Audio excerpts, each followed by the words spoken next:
طيب انا عارف ان انت عامله حاجه اسمها شنطه، الشنطه المنقذه او شنطه المنقذ، زي شنطه الاسعافات الاوليه هي دي. ايه بقى؟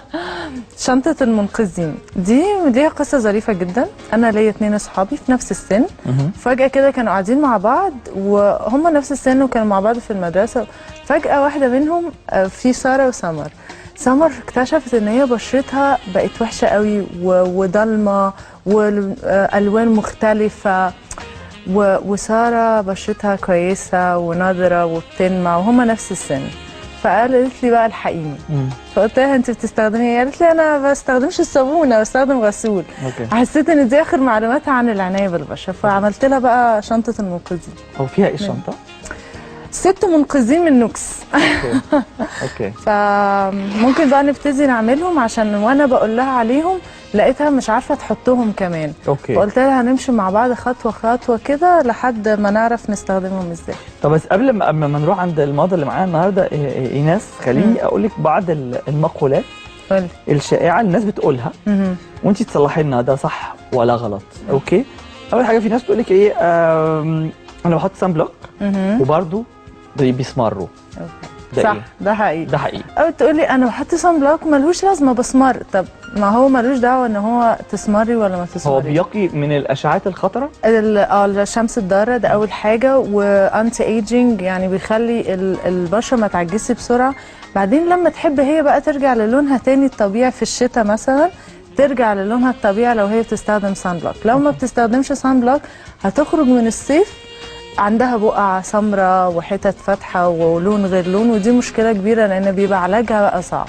اوكي. طيب الحاجه برضه الثانيه الشائعه اللي في بعض الناس بتقولها ان هم ما بيحطوش سان بلوك، سيدات بالذات، عشان بيحطوا ميك اب. ده حقيقي. انا دايما برد عليهم واقول لهم السان بلوك على فكره بيتحط وفوقيه الميك اب، وكمان هنعمله النهارده في طريقه ان هو يثبت الميك اب. فعلا. اوكي.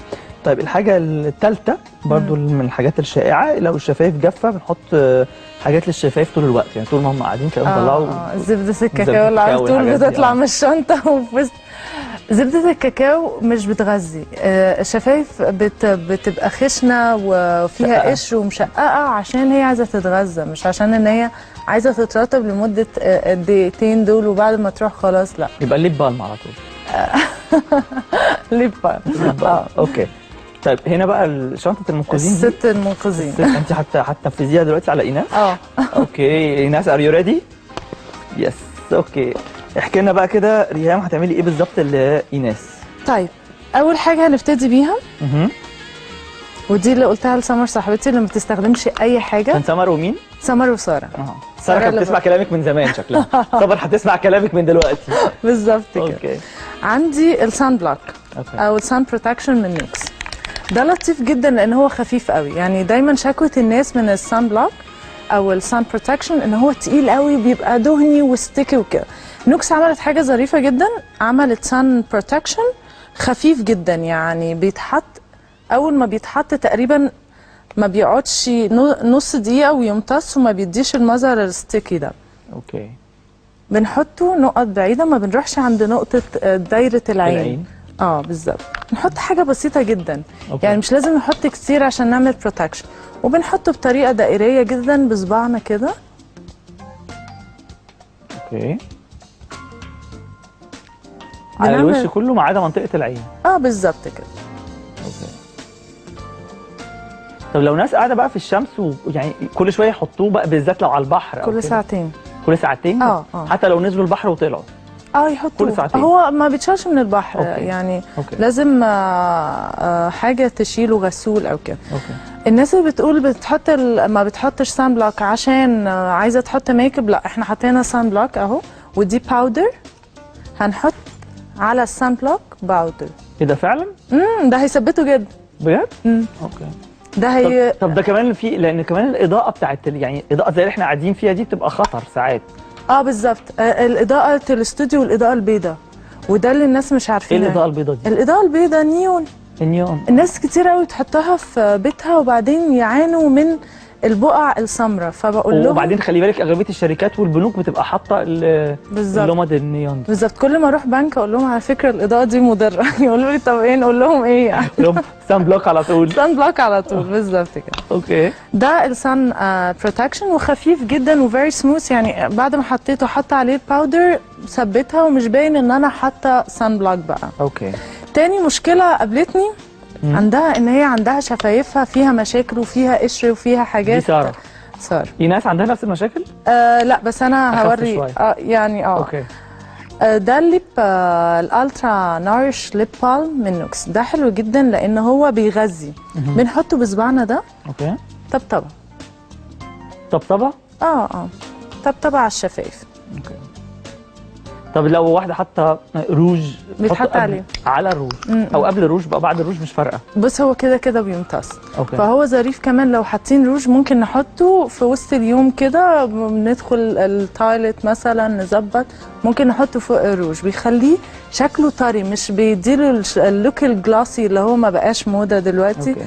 لا بيخلي الروج اطرى وشفايفنا منظرها لطيف. اوكي. ده لطيف جدا لان هو بيغذي وبيخلي الشفايف تبقى مترطبه لمده اطول. أوكي. مش مجرد اللي هو ال5 دقايق وبعد ما يروح خلاص، لا. أوكي. ده لطيف جدا يعني. أوكي. ده الناس ما تستغناش عنه. احنا قلنا شنطه المنقذين فيها 6 حاجات. أيوة. كده قلنا دول اول 2 منقذين، سان بروتكشن وقلنا الليب بالم والليب بالم. اوكي. قابلتني مشكله كمان معاها ان ايديها وهي بتسلم من مجرد السلام حسيت ان في حاجه خشنه كده. بتروح الجيم تلعب حديد ولا حاجه؟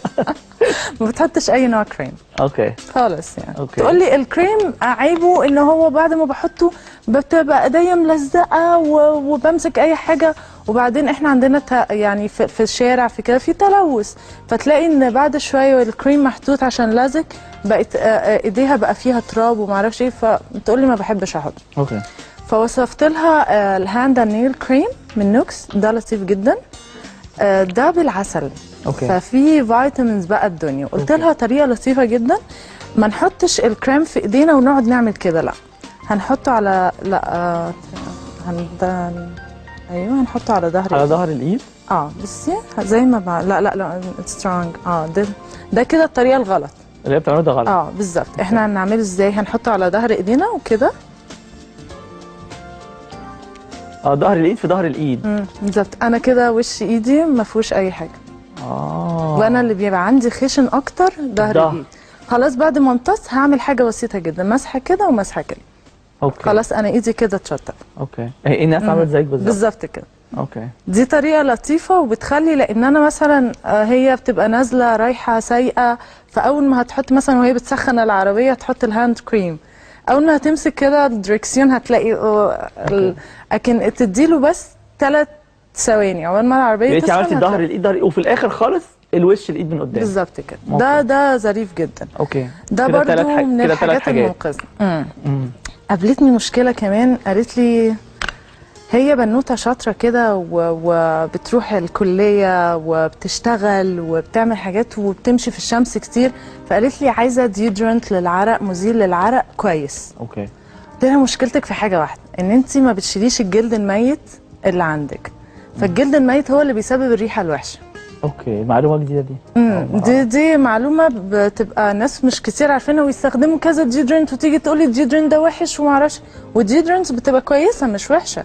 بوصف لهم ان هم يعملوا سكرابينج لجسمهم بالظبط كده من نوكس بادي. السكراب ده لطيف جدا، بيشيل الجلد الميت. اوكي. وبينعم البشره وبيدي ريحه لطيفه جدا. بس ده كم مره بقى بيتعمل؟ ده مره او مرتين في الاسبوع. يعني هنبتدي لو ما كناش بنعمل سكراب قبل كده لجسمنا، هنبتدي مرتين في الاسبوع لمده شهر. أوكي. بعد كده هتبقى بالصفه الدوريه اللي هو مره في الاسبوع. اوكي.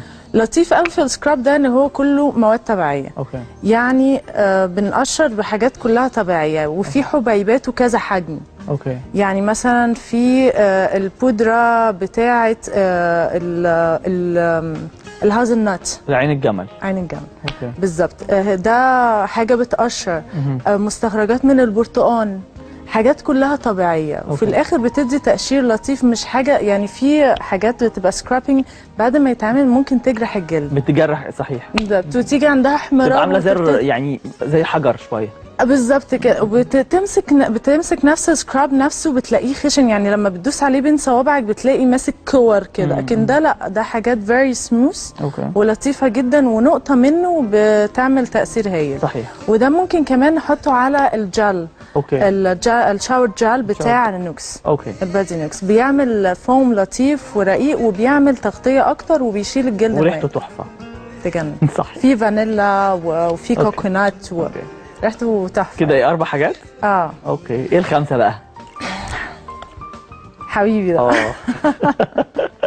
هي اول ما شافتها قالت لي يا نهار هحط زيت يعني انا بقول لك الكريم، قلت لها لا ده زيت جاف. نوكس عامله زيت جاف ظريف قوي. يعني ايه زيت جاف؟ قلت لها يعني بتحطيه ما بيديش الجريسي الملمس اللي هو المزيت ده اللي احنا كلنا بنكرهه. طب ايه فوائده؟ قالت لي طب ليه يعني احطه؟ قلت لها انت كده جسمك عايز فيتامينز، وده فيه فيتامينز قد الدنيا صحيح. في 6 فيتامينز، وفي فيتامين اي كمان.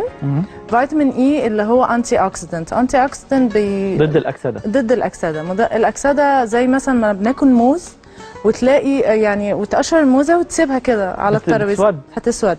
احنا ده بيحصل لنا بس طبعا مش في ساعتها يعني، فده بيحصل لنا على اللونج ران لو احنا مش بنحط حاجات انتي اوكسيدنت. الاويل ده بيترش اوكي. هنعمله برضو بظهر ايدينا. اوكي، دي الطريقه اللطيفه. اوكي، وبيمتص في مثلا يعني نص دقيقه بتلاقيه امتص. ده ظريف جدا وفيه انتي اوكسيدنت، وبعد ما بيتحط هنسيب ايدينا كده مثلا دقيقه هتلاقي مفيش اي زيت عليه.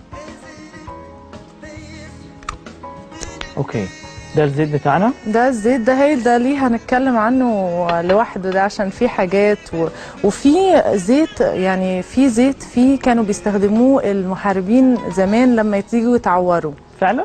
لما حد يتعور كانوا بيحطوا زيت اللي هو سانت جون وورست. اوكي. ده زيت بيتحط بيخلي الجروح تلقم.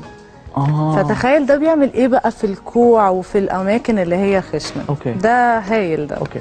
الستة ايه بقى؟ نوكسيلانس. الشاحن. انا مسميه شاحن. الشاحن ده جميل جدا، ده بيستخدم مع كل حاجه. احنا النهارده الحاجات اللي استخدمناها مش الروتين اليومي. ده حاجات لواحده كانت ما بتستخدمش اي حاجه وعايزه تبتدي بقى تقول انا عايزه ابتدي اعتني ببشرتي. فبنستخدم لها ال6 المنقذين. اوكي. انت قبل ما تستخدمي بس الشاحن الزيت الجاف ممكن يتعمل بيه الشعر برضه.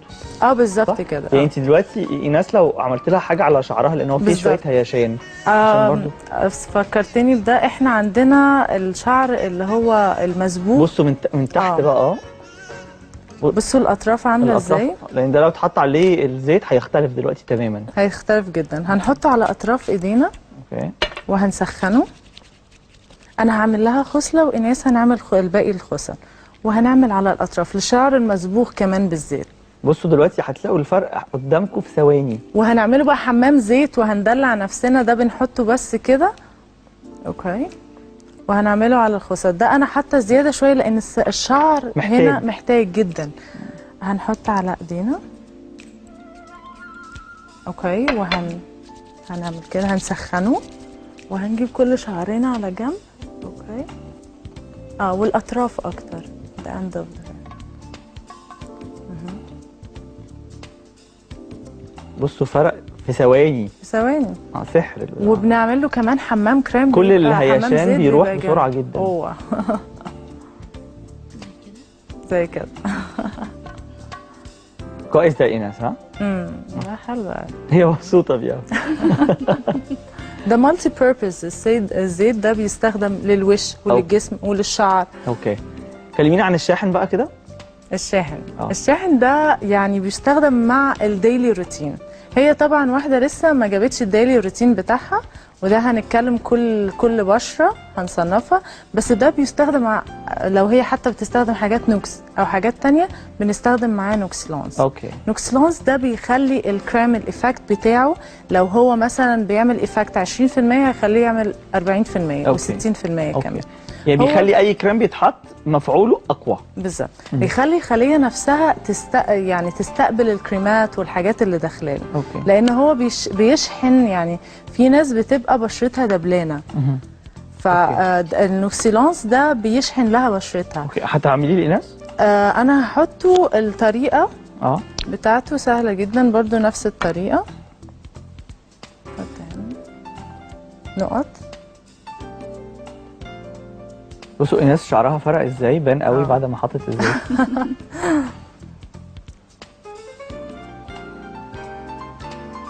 اوكي. ده قلنا ممكن يتعمل مع الروتين اليومي، ممكن يتعمل لوحده. بالظبط. هو بيشحن الخليه نفسها، يعني هو بيدي باور. في حد لما اول ما تشوفه تقول له انت دبلان ليه؟ دبلان ما عندهوش باور، فهو صحيح. ده بيشحن البشره، بلس ان هو بيخلي اي كريم بتحطه بتستفيد ب 80% كمان منه. اوكي.